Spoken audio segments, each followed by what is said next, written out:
Tutti i corsi ITS sono progettati e attivati sulla base delle esigenze da parte delle imprese di un territorio specifico e di una professionalità altamente qualificata. In altre parole, i corsi ITS nascono solo dove c'è una reale richiesta di quella professionalità in quel determinato ambito.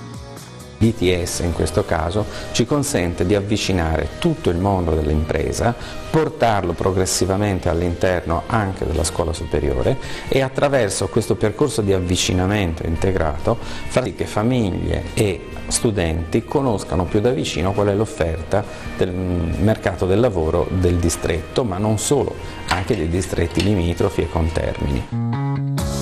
Anche la continuità nel tempo dei corsi dipende dalla reale richiesta territoriale di quella specifica competenza professionale, espressa in termini di risultati occupazionali dei diplomati.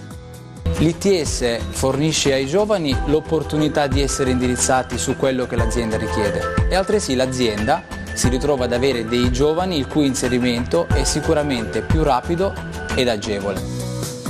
La stretta connessione ITS-impresa si traduce in tempi di inserimento brevi dei neodiplomati nel mondo del lavoro.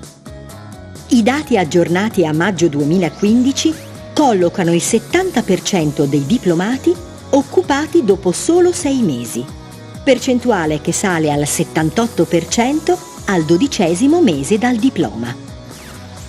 È importante anche sottolineare che il rapporto diretto ITS-azienda consente di avere sbocchi lavorativi molto coerenti con ciò che si è appreso.